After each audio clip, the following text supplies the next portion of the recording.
کیا ہمیشہ ایسا ہی نہیں ہوا کہ جب بھی ان لوگوں نے کوئی پختہ عہد کیا تو ان میں سے ایک نہ ایک فریق نے اس کو پھینک دیا، بلکہ ان کے اکثر لوگ ایمان ہی نہیں لاتے۔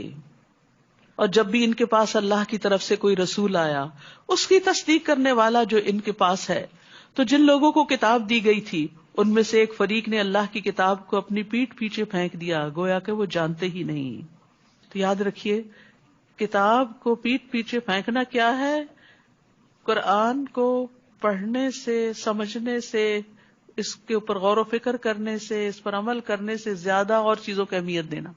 ہم سب کو جائزہ لینا چاہیے کہ ہمارے دن کا، ہمارے ہفتے کا، ہمارے مہینے کا کتنا حصہ قرآن فہمی میں گزرتا ہے، کیونکہ جب تک قرآن کو سمجھے نہیں نا تو پتہ نہیں چلتا اللہ تعالیٰ کیا فرما رہے ہیں۔ قرآن کی تلاوت اچھی بات ہے، ثواب کا کام ہے، لیکن مقصد پورا نہیں ہوتا اس سے۔ قرآن کا حفظ کرنا بڑی سعادت کی بات ہے، لیکن مقصد پورا نہیں ہوتا اس سے۔ قرآن کو سمجھنا، قرآن پر غور و فکر کرنا، یہ ہے وہ مقصد جس کے لیے قرآن آیا ہے۔ اور پھر غور و فکر کیوں؟ تاکہ یہ علم عمل میں ڈھل جائے اور زندگیاں اس کے مطابق ہو جائیں، ہماری زندگیوں سے اندھیرے نکل جائیں۔ اللہ تعالیٰ نے یہ کتاب اس لیے اتاری لِتُخْرِجَ النَّاسَ مِنَ الظُّلُمَاتِ إِلَى النُّورِ، تاکہ تم لوگوں کو اندھیروں سے روشنی کی طرف نکال لاؤ۔ تو قرآن سمجھنا ہم سب کے لیے لازم ہے، ہم سب کے لیے ضروری ہے، اور ایک دفعہ ترجمے سے پڑھ لینا کافی نہیں، اس کو دہراتے رہنا چاہیے۔ اور بہترین موقع ہے اب انشاءاللہ دورہ قرآن کے علاوہ ڈیلی کی جو آپ تلاوت کرتے ہیں، اگر لفظی ترجمہ قرآن سے آپ کریں تو اس کا فائدہ یہ ہوگا کہ آپ عربی پڑھتے جائیں گے۔ جیسے جن لوگوں نے خاص طور پر قرآن پہلے سے پڑھ رکھا ہے، ترجمہ یاد کر رکھا ہے لیکن بھول چکے ہیں، 50% بھول چکے ہیں یا 70% بھول چکے ہیں، تو اس کی یاد دہانی کے لیے وہ نیچے بھی نگاہ ڈال سکتے ہیں ساتھ ساتھ، یعنی تلاوت کرتے ہوئے میننگ بھی ساتھ ساتھ دیکھ سکتے ہیں۔ تو اس سے یہ ہے کہ انشاءاللہ آپ کا فریش ہو جائے گا۔ بہرحال سفیان ابن عیینہ کہتے ہیں کہ لوگوں نے اللہ کی کتاب کو ریشم و دیباج کے غلافوں میں داخل کر دیا، اس کو سونے اور چاندی کے ساتھ آراستہ کیا، لیکن اس پر عمل نہیں کیا۔ یہی ان کا کتاب کو پیٹھ پیچھے پھینک دینا ہے، یعنی ویسے اسے بہت قیمتی بنا دیا، لیکن جس مقصد کے لیے وہ کتاب آئی وہ نہیں پورا کیا۔ اور بنی اسرائیل خاص طور پر کس چیز کے پیچھے لگ گئے ذرا دیکھیے اور اپنا جائزہ لیجئے۔ وَاتَّبَعُوا مَا تَتْلُو الشَّيَاطِينُ عَلَى مُلْكِ سُلَيْمَانَ وَمَا كَفَرَ سُلَيْمَانُ وَلَكِنَّ الشَّيَاطِينَ كَفَرُوا يُعَلِّمُونَ النَّاسَ السِّحْرَ، اور اس کی بجائے انہوں نے پیروی کی اس کی جو سلیمان کی سلطنت میں شیاطین پڑھا کرتے تھے۔ اور سلیمان نے کفر نہیں کیا بلکہ شیطانوں نے ہی کفر کیا۔ کیا کفر تھا؟ وہ لوگوں کو جادو سکھاتے تھے۔ آج آپ دیکھیں لوگ قرآن کو چھوڑ کر، دین کی اصل تعلیم کو چھوڑ کر اگر قرآن پڑھتے بھی ہیں تو کبھی جادو میں استعمال کرنے کے لیے، کبھی کوئی ایسے وظیفے بتانے کے لیے کہ جس سے لوگوں کو نقصان پہنچے، اور اس کے پیچھے لگ گئے جو بابل میں 2 فرشتوں ہاروت اور ماروت پر اتاری گئی تھی، اور وہ دونوں کسی کو کچھ نہیں سکھاتے تھے جب تک یہ نہ کہہ دیتے کہ ہم تو صرف آزمائش ہیں، بس تم جادو کر کے کفر نہ کرو۔ بس لوگ ان دونوں سے ایسا جادو سیکھتے جس سے مرد اور اس کی بیوی میں جدائی ڈال دیں۔ آج آپ دیکھیں یہ مرض کتنا عام ہو چکا ہے، کتنی ہی خواتین ہیں جو اس کی وجہ سے سفر کرتی ہیں کہ کسی قریبی رشتہ دار، کسی قریبی دوست، کسی قریبی نے ہسبینڈ کے ساتھ ناچاکی کا جادو کر دیا کہ ان کی آپس میں نہ بنے، حسد کی بنا پر۔ تو آپ دیکھیے کہ یہ ٹریٹس بھی پچھلی امت میں تھے اور آج مسلمانوں کے اندر بھی یہ چیز پائی جاتی ہے کہ ہم کسی کی نعمت کو دیکھ کے خوش نہیں ہوتے، اور یہی حسد ہے، اور یہ حسد ایمان کے منافی ہے۔ متقی وہ ہوتا ہے جو دل کا بھی صاف ہوتا ہے، وہ دل میں کسی کے خلاف کوئی گرج، بیر، حسد کچھ نہیں رکھتا، سب کو معاف کر دیتا ہے۔ ہاں، کسی نے جو تکلیف دی اس کی تکلیف محسوس کرتا ہے، کیونکہ بعض لوگوں کو جب میں کہتی ہوں نا معاف کر دیں تو کہتے ہیں وہ تکلیف نہیں بھولتی، وہ تو ہوتی رہے گی۔ معاف کرنا ایک الگ کام ہے اور تکلیف محسوس کرنا دوسری بات ہے۔ وہ تو جتنی دفعہ تکلیف محسوس ہوگی اتنی دفعہ اجر ہی ملے گا، وہ تو آپ کے اجر کو بڑھانے کے لیے محسوس ہوتی رہتی ہے۔ اور جتنی دفعہ تکلیف محسوس ہوگی انا للہ پڑھیں گے تو پہلی دفعہ جو چوٹ لگی تھی اور انا للہ پڑھا تھا اور ڈھیروں اجر سمیٹ لیا تھا، وہ اجر پھر سے واپس آئے گا اور اجر ملے گا اور اجر ملے گا۔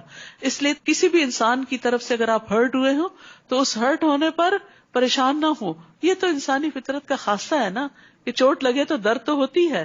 پرانے زخموں میں بھی درد نکل آتی ہے جب برسات کا موسم ہوتا ہے تو پھر سے ابھر آتے ہیں. تو اسی طرح مختلف سچویشنز میں انسان کے اندر وہ دل کے جذبات اور دل کے خیالات کسی خاص چیز کو دیکھ کر ٹریگر ہو جاتے ہیں اور انسان دکھ محسوس کرنے لگتا ہے. لیکن ایسے انسان کا دل نرم ہوتا ہے. یہ تکلیفیں اور دکھ ہمیں نرم کر دیتے ہیں. لیکن مومن بغض نہیں رکھتا, حسد نہیں رکھتا. وہ کسی پہ جادو کرنے اور کسی پہ کوئی ایسی مصیبت مسلط کرنے کی سوچ بھی نہیں سکتا. پھر فرمایا اور وہ اللہ کے حکم کے سوا اس سے کسی کو کچھ بھی نقصان نہیں دے سکتے تھے, اور وہ ایسی چیز سیکھتے جو ان کو نقصان نہیں پہنچاتی اور کچھ فائدہ نہ دیتی. اور بنو اسرائیل جانتے تھے کہ جس نے ایسی چیز کو خریدا اس کا آخرت میں کچھ حصہ نہیں, اور یقیناً کتنی بری تھی وہ چیز جس کے بدلے انہوں نے اپنی جانوں کو بیچ ڈالا. کاش وہ جانتے ہوتے. تو یاد رکھیے کہ جادو اپنا اثر رکھتا ہے لیکن باذن اللہ. تو ہمیں اس چیز کے پیچھے پڑنے کے بجائے کہ کس نے جادو کیا ہے, یا کوئی جادو نہ کر دے, یا خوف زدہ رہیں یا ڈرے ڈرے رہیں, اس کے لیے ضروری ہے اپنی پروٹیکشن کر لیں. جب سردی آتی تو آپ کیا کرتے ہیں؟ گرم کپڑے پہن لیتے ہیں. گرمی آتی ہے تو آپ ٹھنڈا کا انتظام کر لیتے ہیں. تو جب لوگوں کا حسد محسوس ہو تو اپنی پروٹیکشن کے لیے دعائیں پڑھ لیں. صبح شام کی اذکار اور دیگر جو دعائیں ہیں, حفاظت کی آیت الکرسی ہے, رات کو سونے کے اذکار ہیں, ان کی پابندی کریں. کچھ بھی ہو اللہ کا ذکر نہ بھولیں. اللہ کا ذکر ایک محفوظ قلعے کی طرح ہے.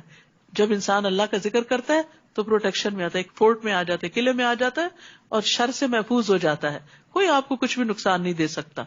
تو بی کانفیڈنٹ. اور اگر وہ ایمان لاتے, نہیں جادو کرنے کی بجائے ایمان لاتے, تقوی اختیار کرتے, تو ضرور اللہ کے ہاں کہیں اچھا ثواب پاتے. کاش وہ جانتے ہوتے. یا ایھا الذین آمنو, اے لوگو جو ایمان لائے ہو, راعنا نہ کہو اور انظرنا کہا کرو, اور غور سے سنا کرو, اور انکار کرنے والوں کے لیے دردناک عذاب ہے. صحابہ کرام کو مجلس کے کچھ آداب سکھائے جا رہے ہیں کہ مجلس میں بیٹھے ہوئے نبی صلی اللہ علیہ وسلم سے جب دوبارہ بات پوچھنی ہو تو رائنا نہ کہو بلکہ لفظ بدل دو اور انظرنا کا لفظ استعمال کرو, کیونکہ یہ لفظ جو تھا مس یوز ہونے لگ گیا تھا. یہود آپ کی مجلسوں میں رائنا کو رائینا کہہ کے پکارتے, ہمارا چرواہا, نعوذ باللہ, یعنی مذاق اڑاتے تھے آپ کا.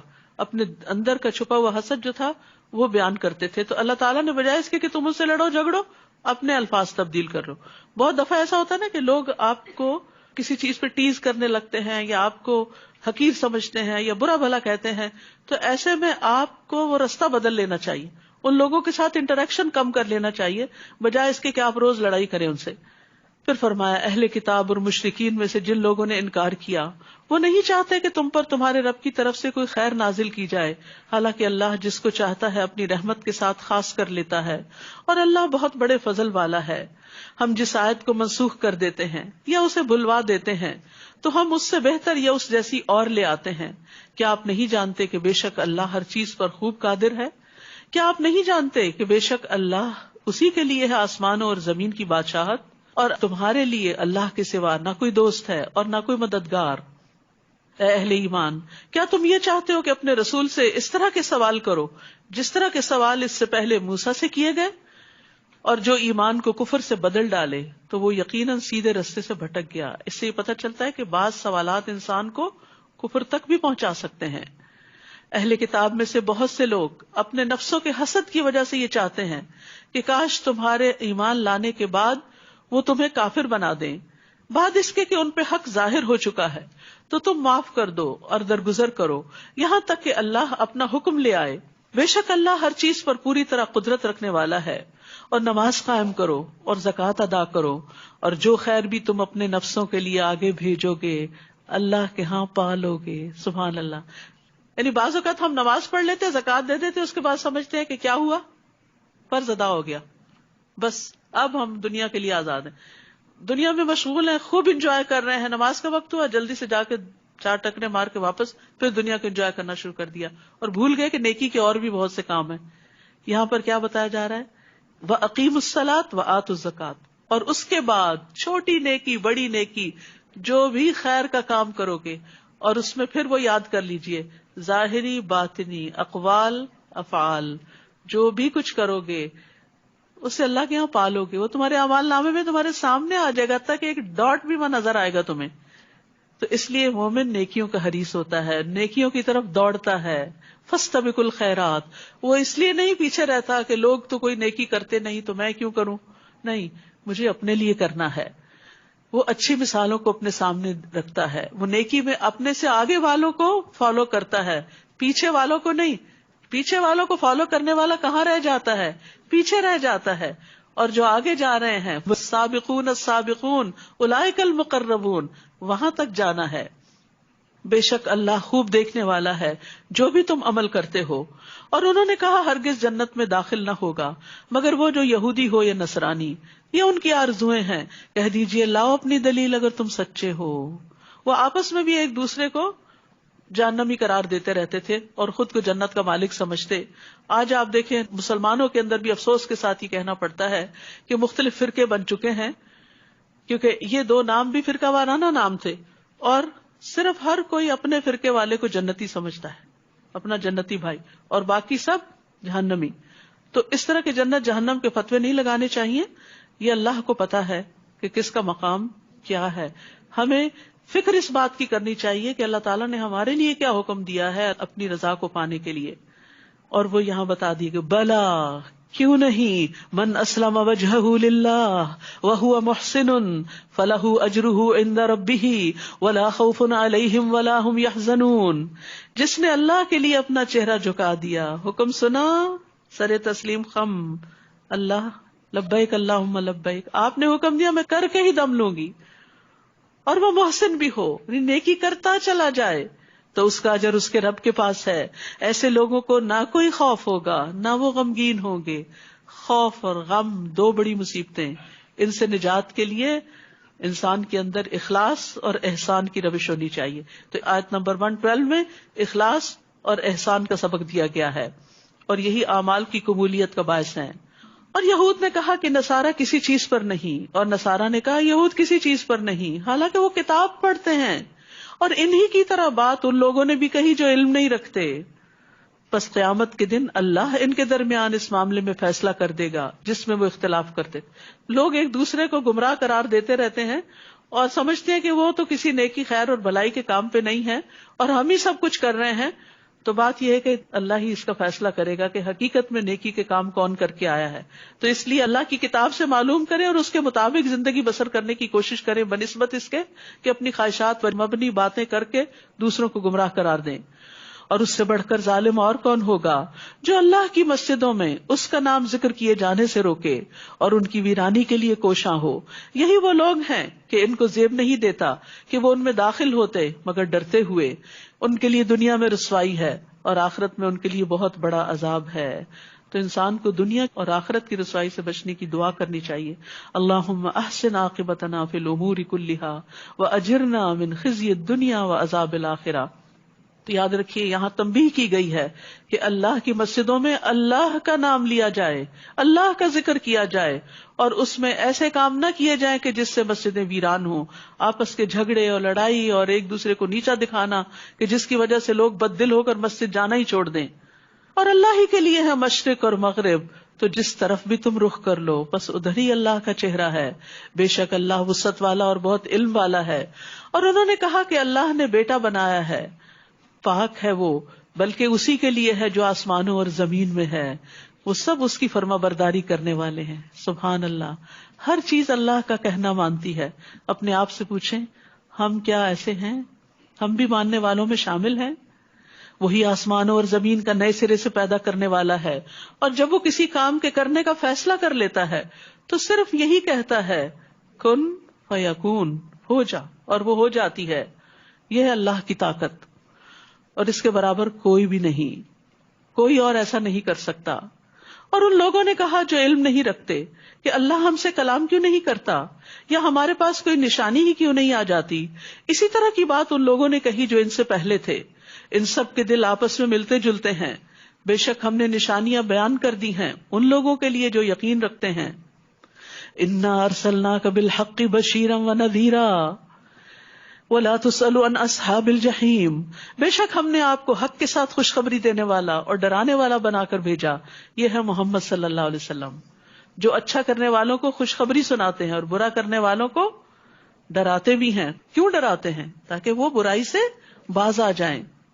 اور ساتھ یہ بتایا گیا کہ اصحاب الجحیم جہنم والوں کے بارے میں آپ سے نہیں پوچھا جائے گا کہ وہ وہاں کیوں پہنچے. اور یہود و نصارہ آپ سے ہرگز راضی نہ ہوں گے جب تک کہ آپ ان کی ملت کی پیروی نہ کریں. کہہ دیجئے بے شک اللہ کی ہدایت ہی اصل ہدایت ہے. یعنی یہ دراصل 2 فرقہ وارانہ نام تھے. آج بھی آپ دیکھیں مسلمانوں کے اندر ہر فرقہ اپنی طرف بلاتا ہے کہ تب تم ہدایت پہ ہوگے جب ہمارے طریقے پہ آ گئے. تو اللہ تعالیٰ کیا فرماتے ہیں؟ قل ان ھدی اللہ ھو الھدی. کہہ دیجئے اللہ کی ہدایت دراصل ہدایت ہے.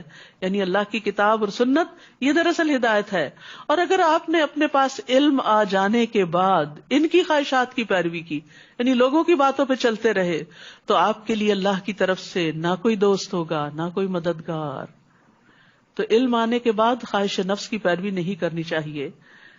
اور خواہش کے پیچھے چلانا یہ شیطانی جال ہوتا ہے دراصل. اور اس کی علامات کیا ہوتی ہیں کہ کوئی شخص شیطان کے پھندے میں پھنس چکا ہے؟ نمبر 1، وہ نعمتوں پر مغرور ہوتا ہے. نعمتوں پہ بڑا غرور ہوتا ہے اس کو کہ میرے پاس یہ اور یہ ہے، چاہے وہ علم کا غرور ہو، چاہے مال کا ہو، چاہے حسن کا. یہ ناپسندیدہ ہے. نمبر 2، اللہ کے عطیے پر فخر کرتا ہے، یعنی بوسٹنگ بھی کرتا ہے. نمبر 3، اللہ کے بندوں پہ تکبر کرتا ہے، ان کو حقیر سمجھتا ہے. اور نمبر 4، اللہ کا حکم ماننے کی بجائے اپنی منمانی کرتا ہے، اپنی مرضی پہ چلتا ہے. الذین آتیناہم الکتاب یتلونہ حق تلاوتہ اولئک یؤمنون بہ ومن یکفر بہ فاولئک ھم الخاسرون. جن لوگوں کو ہم نے کتاب دی وہ اس کی تلاوت کرتے ہیں جیسا کہ اس کی تلاوت کرنے کا حق ہے، یہی لوگ اس پر ایمان رکھتے ہیں، اور جو اس کا انکار کرتے ہیں دراصل وہی لوگ خسارہ پانے والے ہیں. تو تلاوت کا حق کیا ہے؟ صرف اچھے مخارج اور تجوید سے پڑھنا ہی نہیں، بلکہ سمجھ کر پڑھنا، حلال کو حلال، حرام کو حرام ٹھہرانا، متشابہات پر ایمان اور محکم پر عمل کرنا. پھر فرمایا اے بنی اسرائیل، یاد کرو میری اس نعمت کو جو میں نے تم پر انعام کی، اور بے شک میں نے تمہیں تمام جہان والوں پر فضیلت بخشی تھی. اور ڈرو اس دن سے جب کوئی نفس کسی کے کچھ کام نہ آئے گا، نہ کسی سے بدلہ قبول کیا جائے گا، نہ کوئی سفارش فائدہ دے گی، نہ ہی وہ مدد دیے جائیں گے. اور جب ابراہیم علیہ السلام کو اس کے رب نے چند باتوں کے ساتھ آزمایا تو اس نے ان کو پورا کر دکھایا. اللہ نے کہا بے شک میں تمہیں لوگوں کا امام بنانے والا ہوں. جو امتحان میں پاس ہو جاتا ہے وہی لیڈرشپ کے لائق ہوتا ہے. اس نے کہا اور میری اولاد میں سے. تو یہ ورثہ ٹرانسفر نہیں ہوتا. اللہ نے فرمایا میرا عہد ظالموں کو نہیں پہنچتا. اور جب ہم نے بیت اللہ کو لوگوں کے لیے لوٹ کر آنے کی جگہ اور امن کی جگہ بنایا اور حکم دیا کہ مقام ابراہیم کو نماز کی جگہ بنا لو، اور ہم نے ابراہیم اور اسماعیل سے عہد لیا کہ تم دونوں میرے گھر کو طواف کرنے والوں اور اعتکاف کرنے والوں اور رکوع کرنے والوں اور سجدہ کرنے والوں کے لیے پاک رکھو. مساجد کو پاک رکھنا چاہیے. اور جب ابراہیم علیہ السلام نے کہا اے میرے رب اس شہر کو امن والا بنا، اور اس کے رہنے والوں میں سے جو اللہ اور یوم آخرت پر ایمان لائیں ان کو پھلوں میں سے رزق عطا فرما. اللہ نے کہا جس نے کفر کیا میں اس کو بھی تھوڑا سا فائدہ دوں گا، پھر اس کو آگ کی عذاب کی طرف مجبور کر دوں گا، اور وہ کتنی بری جگہ ہے لوٹنے کی. اور جب ابراہیم اور اسماعیل علیہ السلام اس گھر کی بنیادیں اونچی کر رہے تھے، اللہ کا گھر تعمیر کر رہے تھے، پھر بھی دعا کر رہے تھے کیا؟ اے ہمارے رب ہم سے یہ قبول کر لے، بے شک تو ہی خوب سننے والا خوب جاننے والا ہے. مومن عمل کرنے کے بعد قبولیت سے ڈرتا ہے، یا اللہ قبول بھی ہو جائے. اور اس میں ان 2 عظیم الشان پیغمبروں کی عاجزی کی دلیل بھی ہے. ہمیں بھی نیکی کے بڑے سے بڑے کام کر کے ہمبل رہنا چاہیے. اے ہمارے رب ہم دونوں کو اپنا فرما بردار بنا، اور ہماری اولاد میں سے بھی ایک گروہ کو اپنا فرما بردار بنا، اور ہمیں ہماری عبادت کے طریقے دکھا، اور ہم پر مہربان ہو جا. بے شک تو ہی بہت توبہ قبول کرنے والا نہایت رحم فرمانے والا ہے. پھر آپ دیکھیے مزید دعائیں کہ اللہ یہ عمارت تو ہم بنا رہے ہیں، ہمیں بھی اطاعت کی توفیق دینا. کیونکہ بعض اوقات ہم بڑی بڑی مساجد تعمیر کر لیتے ہیں لیکن اس کے بعد کیا کرتے ہیں؟ وہاں ہارڈلی کبھی جاتے ہیں، یا وہاں تعلیم کا سلسلہ کم ہی کوئی شروع کرتے ہیں. وہ بیچاری سارا دن خالی پڑی رہتی ہیں، بے آباد پڑی رہتی ہیں. تو مسجد بنانا ہی بڑا کام نہیں، اس کو آباد کرنا بھی ایک کام ہے. اور پھر وہاں دعائیں مانگنا، عبادت کرنا، اللہ کا ذکر کرنا، اور خصوصاً توبہ کرنا. ابراہیم علیہ السلام ایک ویژنری تھے. وہ صرف اپنے وقت کے لیے دعا نہیں مانگ رہے تھے، وہ آنے والی نسلوں کے لیے دعا کر رہے تھے. کیا مانگ رہے تھے؟ ربنا وابعث فیہم رسولا منہم یتلو علیہم آیاتک ویعلمہم الکتاب والحکمہ ویزکیہم انک انت العزیز الحکیم. اے ہمارے رب، ان کے اندر انہی میں سے ایک رسول بھیج دے جو ان پر تیری آیات کی تلاوت کرے، انہیں کتاب اور حکمت کی تعلیم دے، ان کا تزکیہ کرے، بے شک تو ہی غالب بہت حکمت والا ہے. سبحان اللہ. اپنی نسل اور اپنی اولاد کی فکر میں کیا مانگا؟ ایک رسول مانگا جو آئے اور ان کو تعلیم دے، کتاب کی تلاوت کرے ان کے سامنے، ان کو کتاب کی تعلیم دے، انہیں حکمت سکھائے، ان کا تزکیہ کرے، اندر باہر سے ان کو صاف کرے. آپ اپنی اولاد کے لیے کیا دعائیں مانگتے ہیں؟ کیا ملے ان کو آپ کی زندگی میں اور آپ کے بعد؟ میں کہتے ہیں اللہ ہمیں اپنی زندگی میں ان کی بہاریں دکھا دینا، ان کی شادی ہو جائے، ان کا کاروبار اچھا ہو جائے، ان کی ڈگری اچھی ہو جائے، ان کو آگے اولاد سے نوازنا وغیرہ وغیرہ. اس سے آگے کہ ان کی دین کی تعلیم کا بھی کوئی انتظام ہو جائے اور ان کی نسلوں کو بھی ایمان پہ قائم رکھنا. یہ پہلی دعائیں بری نہیں ہیں، نہ میں ان کا کوئی مذاق اڑا. یہ بھی مانگے ربنا آتنا فی الدنیا حسنۃ وفی الآخرۃ حسنۃ. لیکن ابراہیم علیہ السلام نے اپنی اولاد کے مستقبل کی فکر کی کہ ان کے لیے تعلیم کا بندوبست ہو. آج ہم کو بھی سوچنا چاہیے، کیا ہم نے اپنے بچوں کی دینی تعلیم کا انتظام کیا، اس کے لیے اتنا مال خرچ کیا، فکر مند ہوئے، محنت کی، تکلیف اٹھائی جتنا ہم نے ان کی دنیا کے لیے فکر کی؟ اور کون ہے جو ملت ابراہیم سے بے رغبتی کرے؟ اس طریقے سے کون پھرے مگر وہ جس نے خود کو احمق بنا لیا ہو، صرف دنیا کے پیچھے بھاگ رہا ہے. بے شک ہم نے اس کو دنیا میں بھی چن لیا تھا اور یقیناً آخرت میں بھی وہ ضرور صالحین میں سے ہوگا.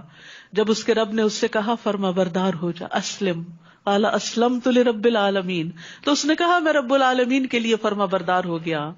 اور ابراہیم علیہ السلام نے اپنے بیٹوں کو اسی بات کی وصیت کی.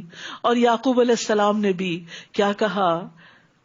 یا بنی ان اللہ اصطفیٰ لکم الدین فلا تموتن الا وانتم مسلمون. اے میرے بیٹو، بے شک اللہ نے تمہارے لیے یہ دین چن لیا ہے، بس تمہیں ہرگز موت نہ آئے مگر اس حال میں کہ تم مسلمان ہو. آج ہم سب کے لیے یہ دعا کتنی ضروری ہے کہ ہم اپنے بچوں کے لیے یہ دعا مانگے، اور صرف دعا ہی نہ مانگے بلکہ ان سے اس بات کا عہد لیں، ان کو اس بات کے لیے پریپیئر کریں کہ تم نے اس جگہ پر رہتے ہوئے اپنے ایمان کی حفاظت کرنی ہے، صرف اپنی نہیں، اپنے آئندہ آنے والی نسلوں کی بھی. اور یہ چیز بچپن سے ان کے اندر ڈالیں، ڈرل کریں، ان کے اندر ڈال دیں کہ اسلام کے بغیر نجات نہیں، کہ حالت ایمان میں موت آئے اور موت تک رب کی عبادت کرتے رہے، مرتے دم تک فرائض کی پابندی کرتے رہے. کیا بھلا تم موجود تھے جب یعقوب کے پاس موت حاضر ہوئی؟ جب انہوں نے اپنے بیٹوں سے پوچھا میرے بعد تم کس کی عبادت کرو گے؟ آپ نے کبھی پوچھا اپنے بچوں سے کہ ہمارے بعد کس کی عبادت کرو گے؟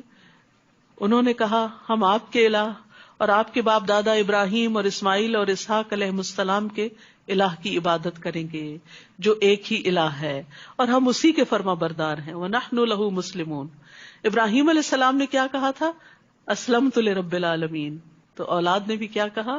نحن له مسلمون. تلک امۃ قد خلت لها ما کسبت ولکم ما کسبتم ولا تسألون عما كانوا يعملون. یہ ایک جماعت تھی جو گزر چکی، اس کے لیے وہی ہے جو اس نے کمایا اور تمہارے لیے وہی ہے جو تم نے کمایا، اور تم سے سوال نہ کیا جائے گا اس کے بارے میں جو وہ عمل کرتے تھے. یعنی پہلے بزرگان تو گزر گئے اچھے کام کر کے، وہ تو اپنے ساتھ نیکیاں سمیٹ کر لے گئے. آج اگر ہم صرف اس پہ فخر ہی کرتے رہے کہ ہم ان کی نسل سے ہیں یا ان کی ملت سے ہیں یا ان کے طریقے پر ہیں تو اتنا کافی نہیں، جب تک کہ وہ کام نہ کریں جو انہوں نے کیے، اور سب سے پہلے اس توحید کا اعلان جو انہوں نے کیا. وَقَالُوا كُونُوا هُودًا أَوْ نَصَارَىٰ تَهْتَدُوا. اور انہوں نے کہا کہ یہودی یا نصرانی ہو جاؤ تو ہدایت پا جاؤ گے. جیسے آج مسلمان مختلف فرقوں کا نام لے کر کہتے ہیں کہ اس فرقے میں یا اس گروہ میں داخل ہو جاؤ تو ہدایت پاؤ گے. قل بل ملت ابراہیم حنیفا وما کان من المشرکین.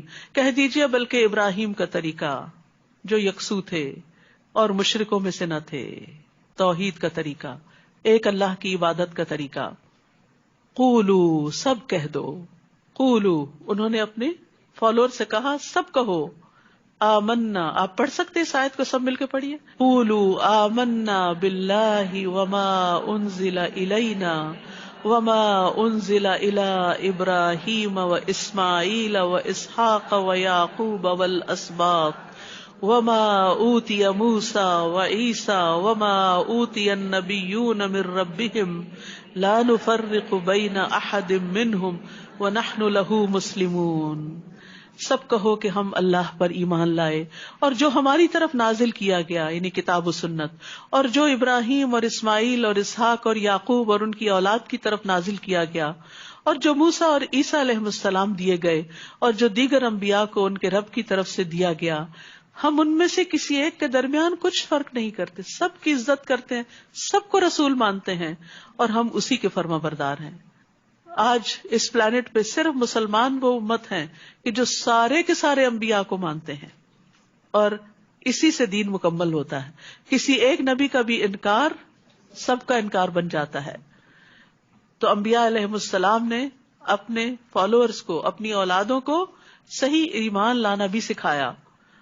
فَإِنْ آمَنُوا بِمِثْلِ مَا آمَنْتُمْ بِهِ فَقَدْ اهْتَدَوْا، اور اگر یہ لوگ بھی اسی طرح ایمان لے آئیں جس طرح تم ایمان لے آئے ہو تو حقیقت میں وہ ہدایت پا جائیں گے، اور اگر وہ منہ پھیر لیں تو بے شک وہ ضد میں ہیں، اور عنقریب ان کے مقابلے میں اللہ ضرور آپ کو کافی ہو جائے گا، اور وہ خوب سننے والا خوب جاننے والا ہے. صبغۃ اللہ ومن احسن من اللہ صبغہ ونحن له عابدون. اللہ کا رنگ یعنی اللہ کا دین یہ اپنا لو، اور اللہ سے بہتر رنگ کس کا ہو سکتا ہے؟ اللہ کے دین سے خوبصورت کون سا طریقے زندگی ہو سکتا ہے؟ اور ہم اسی کی عبادت کرنے والے ہیں. کہہ دیجئے کیا تم اللہ کے بارے میں ہم سے جھگڑتے ہو، حالانکہ وہی ہمارا اور تمہارا رب ہے، اور ہمارے لیے ہمارے اعمال اور تمہارے لیے تمہارے اعمال ہیں، اور ہم تو اسی کے لیے مخلص ہیں. یا تم کہتے ہو کہ بے شک ابراہیم اور اسماعیل اور اسحاق اور یعقوب اور ان کی اولاد یہودی یا نصرانی تھے، یعنی کیا وہ کسی خاص فرقے سے تعلق رکھتے تھے؟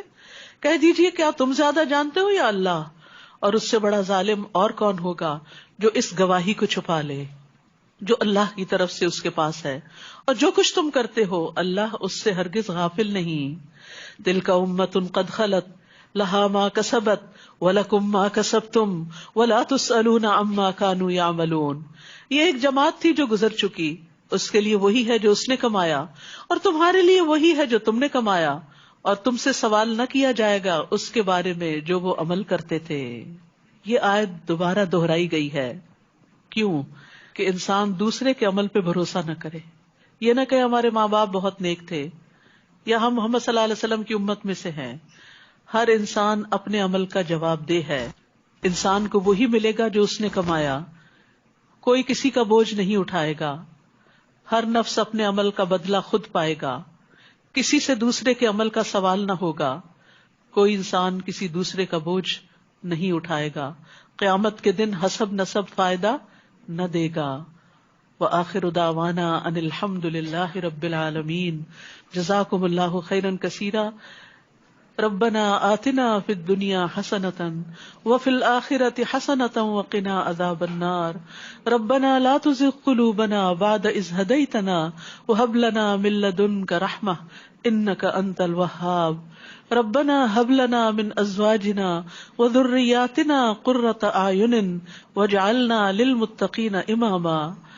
اللهم انا نسألك من الخير كله عاجله وآجله ما علمنا منه وما لم نعلم ونعوذ بك من الشر كله عاجله وآجله ما علمنا منه وما لم نعلم.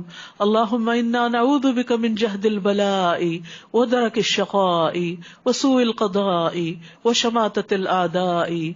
ربنا تقبل منا انك انت السميع العليم وتب علينا انك انت التواب الرحيم. وصلی اللہ تعالی علی خیر خلقہ محمد وعلی آلہ واصحابہ واہل بیتہ اجمعین برحمتک یا ارحم الراحمین. الہی آمین. میں تمام بہنوں سے گزارش کروں گی کہ اس پارے کے کم از کم 3 ایکشن پوائنٹس اپنی ڈائریز میں لکھ لیجئے، اور کل بھی آپ اپنی ڈائری اور پین ضرور لائیے. کچھ نہ کچھ نوٹس ضرور لیجئے تاکہ رمضان کے بعد بھی آپ کو یہ فائدہ دیں، انشاءاللہ لانگ ٹرم فائدہ دیں. سبحانک اللہم وبحمدک اشہد ان لا الہ الا انت استغفرک واتوب الیک. السلام علیکم ورحمۃ اللہ وبرکاتہ.